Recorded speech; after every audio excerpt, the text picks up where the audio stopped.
Welcome back to CannaWeek, brought to you by New Frontier Data, where we deliver the week's top headlines in cannabis and hear experts weigh in on the impacts these stories are having on the industry. I'm your host, Heather Wickline. Our first guest is a longtime DC insider, bringing over 20 years of U.S. federal experience and currently serving as VP of U.S. Government and Stakeholder Relations at Canopy Growth. Please welcome David Culver. Thank you, Heather. Great to be with you. Thank you for being here. And back joining me today is our in-house expert. He is the fearless leader of our research team here at New Frontier Data. Please welcome our Chief Knowledge Officer, Mr. John Kagia. Delighted to be back, Heather. Thank you. Always. So we are continuing our coverage of the 2020 election. And today we're going to, we've been going state by state, but today we're going to take a step back and look at the U.S. as a whole and the legal cannabis access to the United States. CNBC recently reported the cannabis industry could be a big winner on election day. So New Frontier Data estimates that legal cannabis sales are on target to reach 19 billion in 2020 and are expected to climb to 35 billion by 2025. And this is just for estimates for all of the currently legal states. So we've seen the impact of successful cannabis programs that can have in states like Colorado and Illinois. So David, I want to start with you. How do established markets impact the discussion around cannabis legalization? They have an enormous impact. And before I get into the question, thanks so much to you and to John for having me today. It's really a pleasure to be with you both. So I think the first thing that comes to mind to that question is really the normalization of cannabis in American households across the country. So many states have adopted medical cannabis. Many have adopted recreational. And as we go through these ballot initiatives this fall, we're going to see more and more states add to both add medical programs and recreational. So first and foremost, I think that it normalizes it for the American public, and I think that's really important. The second thing I'll add is that in terms of our elected officials and my work here in Washington, D.C., the more red states or purple states that adopt cannabis legalization in some way, shape, or form, that's going to have a direct influence on their elected officials, both at the state level and also the federal level. And you need to look no further than Colorado and Cory Gardner, Senator Cory Gardner, who's a Republican. And I love to pick on the South Dakota ballot initiative because that actually has 2 Republican senators. And if that state is to go both medical and recreational, then both of those senators are going to have to think long and hard about what their position is because the numbers are so positive in the state. So massive impacts. And we could probably spend a lot more time also talking about jobs, general economic impact on the states, and also the budget deficits, which we may want to dive into that a bit deeper. But every single state, because of the pandemic, is experiencing massive budget deficits, and they're going to need to figure out how to close that gap. And I think cannabis is one of the answers. Agreed. I feel like a lot of these initiatives in some states have been put on hold because of the pandemic, but it's almost a reason to actually put them in the spotlight because of the state that the state economics are in right now. Yeah, that's exactly right. I mean, if you look back towards the beginning of the year, there were many more states that we were thinking about for November of this year. But that changed because of the pandemic. It changed significantly and things slowed considerably. But to your point, because of these ballooning budget deficits and for many other reasons too, states are going to start to look at it. And I think not only will we have a close eye on these 5 ballot initiatives in November, you'll be looking at many states next year to do this through legislative action and new ballot initiatives. Right. John, what's your take on that? Yeah, I agree entirely with everything David has said. Just on that final point on how COVID has shifted some of the calculus around legalization. It's interesting. The COVID pandemic initially slowed the momentum around those states which had not gotten far enough along in terms of trying to get their initiatives onto the ballot. But I also think it's been interesting to see how much demand has been stimulated by the pandemic, or how consumer behavior has shifted during the pandemic to drive record-shattering revenues in virtually every legal market. And so for the states that missed out on the budget cycle this year, they're now realizing that, hang on, not only was this a compelling opportunity before the pandemic began, momentum was already shifting in that direction, but specifically because of the pandemic, there's been all of this additional demand that the states who are operational have been able to capitalize on. Yep. So definitely think that going into 2021, places where they either don't have a ballot initiative process or where they're able to build that legislative critical mass, I think you'll see a lot more proactivity looking at this, particularly if this ends up being a blue wave. I think if there's a strong Democratic showing at both the presidential level and at the congressional level, that puts a lot of wind in the sails for cannabis going to 2021 and beyond. Yeah, John, I agree with all that completely. And one other point I'll add to this topic is the fact that cannabis dispensaries were deemed essential pretty much from the get-go. That my CEO asked me recently kind of what is probably the most important thing that I've done this year. And that by far, with my colleagues in the cannabis industry, was the most important. We haven't received, cannabis hasn't received as an industry any federal relief whatsoever. We asked for it. We asked for small business loans. We asked for business deductibility. We asked for access to the banks, and we've received none. But the one thing we did get was dispensaries being deemed essential. And that's been a huge driver in terms of states and the sales numbers that we've been seeing, as John pointed out earlier. And actually, just one additional point around that, which is a unique feature of the cannabis industry being geofenced by the fact that there's no real interstate commerce in any meaningful sense. Mm-hmm. The fact that the cannabis industry was deemed essential in virtually every market where it was operational. And unlike most other businesses that were still operating during that period, all of that money was being spent locally. The fact that this was money that was being captured within in a hyper-local way, I think is one of the things that makes cannabis really attractive for governments that are trying to stimulate their economies. Because it's one thing if Walmart is setting up in your market, but all of that revenue is flowing back into Bentonville. Here with cannabis, these are generally locally kind of born and bred businesses, locally operated businesses. And so the economic multiplier of the cannabis industry tends to be higher than for more national or global enterprises. And so that combination of being deemed essential and that spending being hyper-local, I think actually makes cannabis really attractive during this period of acute kind of economic disruption. Well, and that's exactly right. And if you also go back and look at the ballot initiatives, let's pick on New Jersey this time. If New Jersey goes in November, you're going to have that local economy, that state's economy, to your point, that is going to benefit greatly. But what about a state that's neighboring, like New York? What are they going to do? Because many of the New York City residents are going to go right across to Hoboken to get cannabis in a legal manner. So they want to make sure that they act on this. I think it's going to be really a stimulus for many of these bordering states if these ballot initiatives do pass, to act next year and to act very quickly so they capture the jobs, the tax revenue, and just the general economic benefit, as you alluded to earlier. Yeah, we actually had one of the guys on from New Jersey, Scott Rutter, and he was talking about how he's it's a race because they're going to have all these people from Pennsylvania, from Delaware. I mean, everybody coming into their state, and it'll make it even more of a destination spot, in the summer, and go to beaches to hit up a dispensary.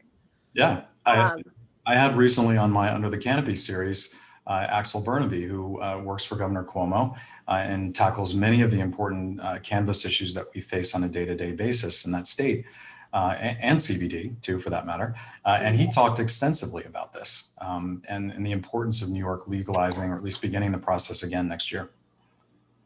Yeah. Well, as far as you being in DC and watching all this, what are you more interested in as far as in the national election or individual state ballots? Because I know we've touched on a couple of the, South Dakota and New Jersey. Yeah, great question. I'm interested in both. If I had to give a little bit more weight to one than the other, it would of course be the action federally. I think that is going to have more of a long-term impact for us, and I'll get back to that in a minute. But just to re-emphasize my point that I made earlier about these ballot initiative states, and especially those that are red and purple, I cannot tell you how impactful getting a state like South Dakota to legalize medical or recreationally is going to help me on Capitol Hill. Even if we have a full Democratic Congress, which is possible next year, if we still have the filibuster, they're going to need to hit that 60 vote threshold. And that means that you're going to need to capture a significant number of Republican senators, and you're going to need to capture those more moderate Democratic senators that are not exactly comfortable with cannabis. So those ballot initiatives are critically important both this year and next. But I would say long term, the action on Capitol Hill and what happens on November 3rd in terms of who controls the White House and the Senate, those are really the two question marks in my mind. That's going to have the long-term impact, and that's going to be where we see the most momentum, I think, for cannabis. John, would you agree with that? I would. In some respects, I think what the state initiatives are going to do is finally neutralize this idea that cannabis is a liberal issue, that cannabis is a democratic issue, that cannabis is an issue that is really about the coasts and not about the middle of the country. That I think gets finally laid to rest. I think intuitively a lot of consumers understand that. For folks who've been observing the medical markets, that's settled law, but there's still this kind of sense that this is a kind of liberally driven issue, and particularly on the medical side, that the data just doesn't bear that out. I think this will be, on the political side, I think the final nail in that coffin, or at least one of the final nails in that coffin. But why I think the federal issue, to David's point, I would put more weight on that, just given the moment that we're in, is, from my own international travels, there's always kind of this quizzical view on how the US has approached cannabis, how the state markets can be as liberalized as they are, but you still have such kind of punitive and aggressive prohibition-based approach at the federal level. If with a Democratic administration, you start to finally see at least some greater alignment between federal and state law, some, by our standards, generational scale reforms of federal cannabis policy, I think the consequence of that, first within the US in terms of reorienting the way the American public thinks about where cannabis fits in our society, and then two, on a global scale, what it does to catalyze a conversation where I can't tell you the number of countries who are so worried about even considering adult use legalization because they don't want to lose the ability to trade with the US. It's even less about compliance with the single convention, but rather losing the ability to do direct business with the US that has been a major gating item in the way a lot of countries think about how they might approach legalization, regardless how popular an issue it might be in their own markets. The conversation I literally just had before this podcast was with some of the Caribbean leading, the leaders of the Caribbean regulatory authorities across Jamaica, St. Vincent, Barbuda. And an issue that kept coming up was the inability for stakeholders in the markets to gain access to banking, an issue that has been largely catalyzed by the American position on this. So federal reform, I think, is going to have hugely consequential implications, not just domestically, but internationally. And I think that will be really a major kind of catalyst. It will be gasoline on the fire in the engine that has been building around an emerging global cannabis economy. I could not agree with that more. I talk about it all the time. You said it much more eloquently than I generally do, but it is the United States' decision to deschedule, fully legalize, when we eventually do it, is going to be a massive driver for other countries to do so and to follow that lead. And I also make the case to many folks that are in the industry that I spent 16 years in the alcohol industry prior to coming to cannabis, and we would constantly tell our membership that 95% of your market is actually not here domestically, it's overseas. And we will get to that point as well, where American products will drive a great deal of the world's market, just as some of our greatest wines, spirits, and beers do as well. Don't worry, David. John says everything more eloquently. It's the accent. Well, moving on. Also, MJBizDaily.com reported, with an eye on election and beyond, marijuana industry spends millions on lobbying. So what would you say are the primary issues cannabis companies are lobbying for? Well, I'll get to the issues in a second, but I think the first thing I'll say here is that there are no offense to all my contract lobbyist friends here in Washington, D.C., but there are too many of us doing exactly the same thing. And we need to make sure that we start to coordinate a little bit better. And I know that everybody wants to get into the cannabis space in Washington. It's kind of the new shiny object, and that's great. We need the biggest and brightest minds here in Washington, D.C. to help us. But there needs to be a more coordinated effort. And that's something I spend a lot of time thinking about, worrying about, and trying to fix in preparation for next year. So more on that to come at some point in the future. In terms of the issues, so we started this year with over 100 bills in the US Congress. We also started this year with a big question, or sorry, not this year, last year in this Congress. We started with over 100 bills that were introduced. We also started with a big question mark in many people's minds about what is President Trump going to do politically as it relates to cannabis. Is this something that he is going to try to harness as an election issue and deschedule this thing through executive order, which he could do? So we began to strategize on all fronts. How do we approach the Democratic nominee? How do we approach President Trump and his team? And we did both as a group of cannabis advocates here in Washington, D.C. I think we know where things are at the moment. The Trump campaign has not decided that they were going to look to cannabis as an election issue. That's fine. The Biden campaign has decided that they are going to be talking about decriminalization and rescheduling. That's kind of as far in terms of what their political rhetoric, as far as it has gone and will go through the end of this election. But this has all been a work in progress. And I think that Vice President Biden's position currently has certainly been influenced by his appointment of Senator Harris, who's the lead on the MORE Act. And I also think that he's moved a long way in his current position on cannabis. Is something that we're proud as a group of advocates that we've helped that campaign to do. On Capitol Hill, we had many areas of focus when we started this Congress, but it's really whittled down at this point in time to the MORE Act. So this particular bill was scheduled for a vote in the House of Representatives right before the election. It was pulled for various political reasons. So there were some folks within the Democratic caucus that were concerned, again, about the electability of Congress. There's still lots of people that don't trust the electability of Congress, even though I make my case day in and day out about how important an issue it is to harness young voters, single issue voters, et cetera. But there was some concern, so they pulled it.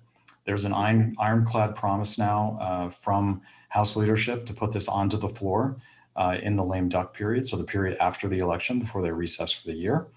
So we do still anticipate a vote on that bill, but I would say that the action in the Senate is probably going to be slim, if there is any at all. I don't know that there's a whole lot of appetite there for any cannabis legalization while it remains under the control that it is now. So it sounds like we know what kind of where Biden stands. Do you know where Trump stands, or if he were to have another term in office, that you think there's a chance? I feel like he definitely is unpredictable. We know that. Well, there's a lot of unique factors that are at play right now.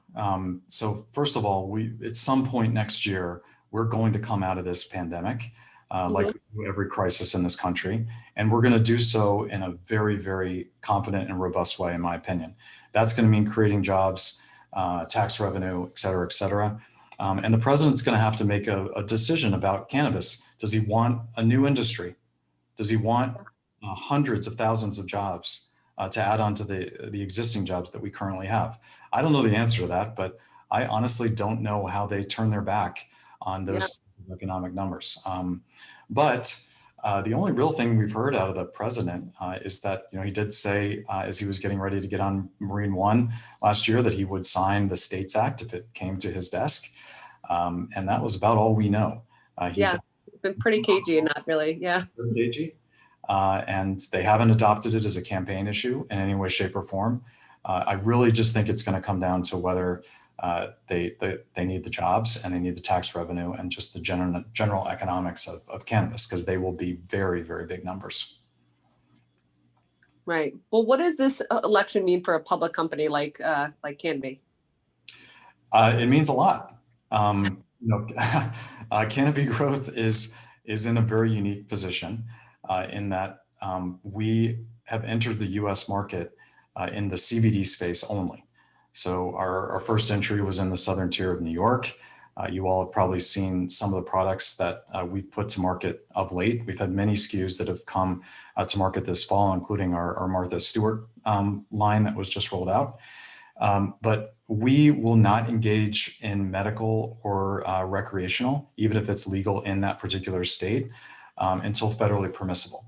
And this is a rule that we have all across the all across the world, rather, only to operate where federally permissible. So we have a deal that's on the table that was just restructured with Acreage Holdings, which we would have the option to execute the purchase of Acreage, again, once federally permissible. Now, the big question for Canopy is going to be, what is federal permissibility? And there's a few things that in my mind are in play potentially next year right away. So if there is a Dem sweep, all the polling numbers right now, which I do not trust, are showing a Dem sweep across the board. So presidential, Senate flipping, albeit barely, and then the Democrats adding a little bit onto their majority in the House. If that is the case, then you could potentially see decriminalization through executive order. You could see rescheduling through executive order. And the proof is going to be in the pudding.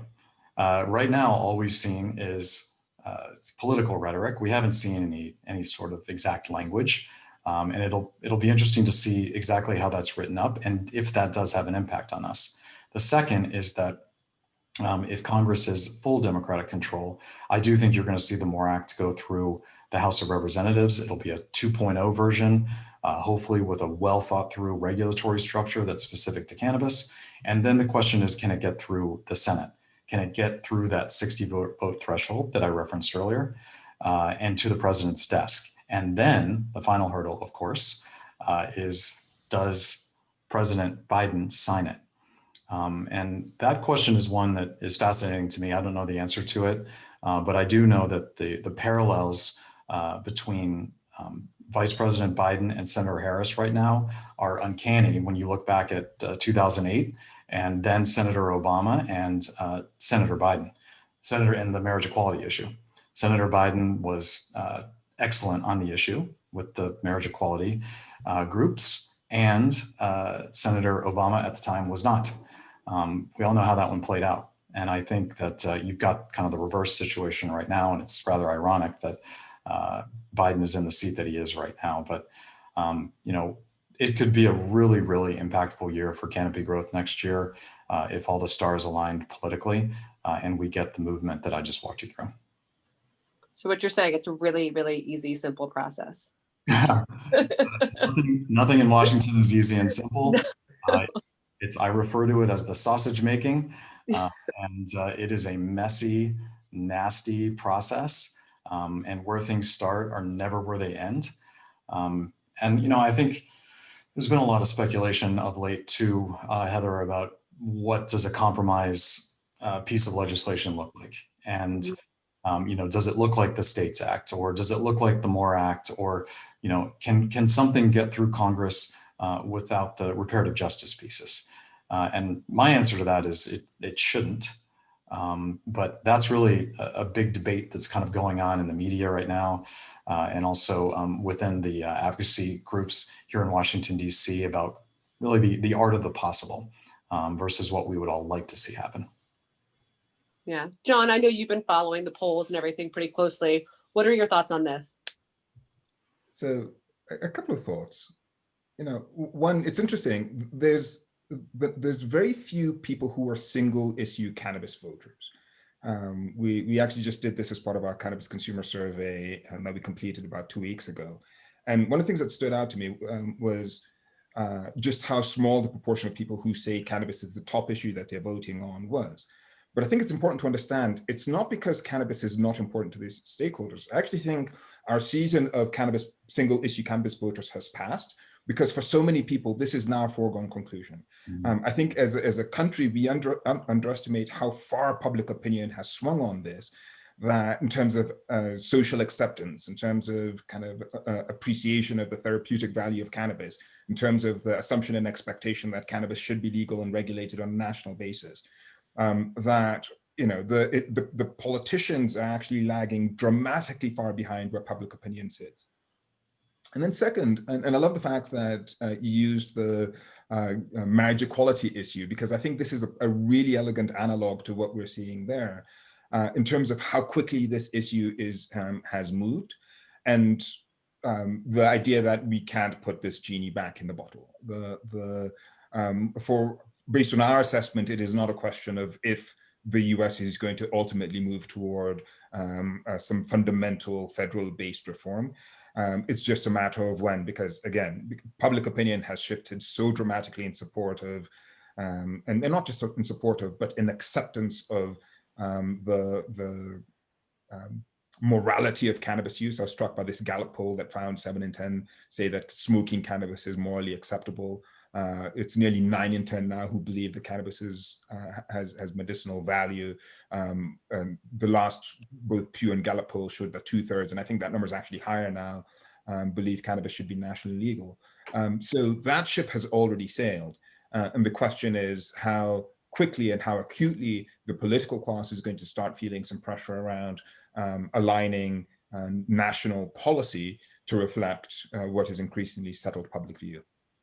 Yeah, let me add one other point to that, Heather, which is the market disruptors, because I think there are all sorts of products that are currently in market and or coming to market. I love to pick on the beverages that Canopy's rolled out in Canada. They are flying off the shelves. They have no impact on your liver. They have no hangover, and they have no calories. And I think that there's a lot of people that are uncomfortable in the United States with smoking, inhaling anything of any sort. And they're going to be turning to these alternative, innovative products that many companies are starting to make and put to market. And I think that is going to be a massive disruptor and really helps to normalize, to the point I made at the very beginning of this conversation, cannabis in general. And actually to that, because I think that's a really important point when you think about the contagion effect of social acceptance and kind of appreciation of what legal cannabis represents. So for most of the people who were living on the East Coast who hadn't traveled west, legal cannabis was like this vague, abstract concept. You may have seen some things on social media, you may have watched something on YouTube, but it's an abstraction until you walk into a dispensary for the first time, or until the first time you drink a really elegant cannabis beverage, or eat a really elegant cannabis-infused product that is not a brownie that was made by some guy in his microwave in a college dorm. And so as you start to see kind of this geographic diffusion of the legal regulated markets across states, setting up in New Jersey, setting up in New England, potentially setting up in Florida in 22, the ability for people to actually understand this extraordinary delta between the unregulated market and what is possible in the legal regulated market, I think is only going to serve as an accelerant. I think that's one of the things that really gets people to go from being somewhat ambivalent about whether cannabis should be legal because it's already so widely accessible, and understanding the power of having a legal regulated market in terms of the quality of the experience that consumers can enjoy. Yeah, that is an excellent point, and something that I started this job almost 2 years ago. I've been thinking about it with my colleagues, talking about it with industry advocacy groups here in Washington, D.C. Ever since I began this.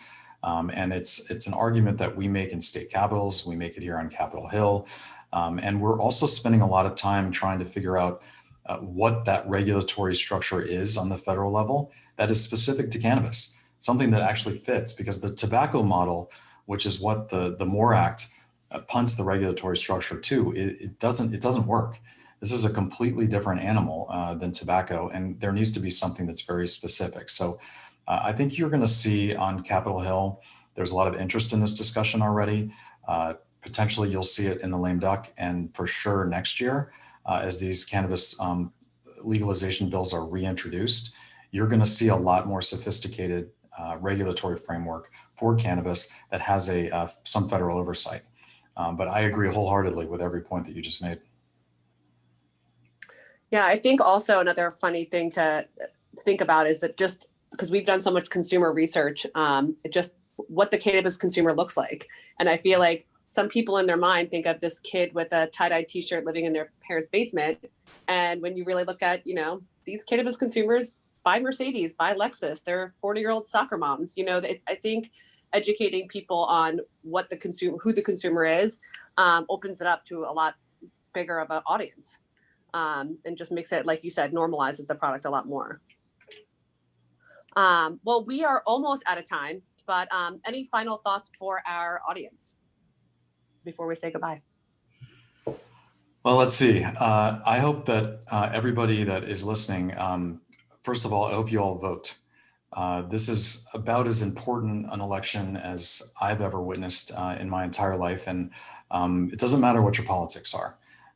Just go out and vote. Vote for whoever you think is the best candidate. And I don't mean to be, I'm not a message here from any of the political party commissions or committees. I've just been doing this long enough, and I've seen voter turnout low, and I've seen it high. And this is an instance where it needs to be high. We need to hold our elected officials accountable for what they have done and what we want them to do next year. So that's number one. Number two is that I would say that I am unusually optimistic about the momentum that is behind us in the cannabis space here in Washington, D.C. And I think that all of my colleagues that I work with on a day in and day out basis would say pretty much the same thing. The ball has started to roll slowly but surely down the hill. We've got a bit of wind at our back. It could potentially be a giant gust, depending on the political situation in 2021. So I'm excited about being in the space, and I think that I'm very much looking forward to 2021, as long as we as an industry can prepare for it adequately. And by that, I mean, we need to get ourselves organized. We need to have a single voice. That is the voice here in Washington, D.C., that is the voice in state capitals, that makes the case, the best case for the cannabis industry politically. I'm a big fan of trade associations. I came from one, and I think they can be very effective if we do it right. And that's something that my colleagues and I here in DC are working on.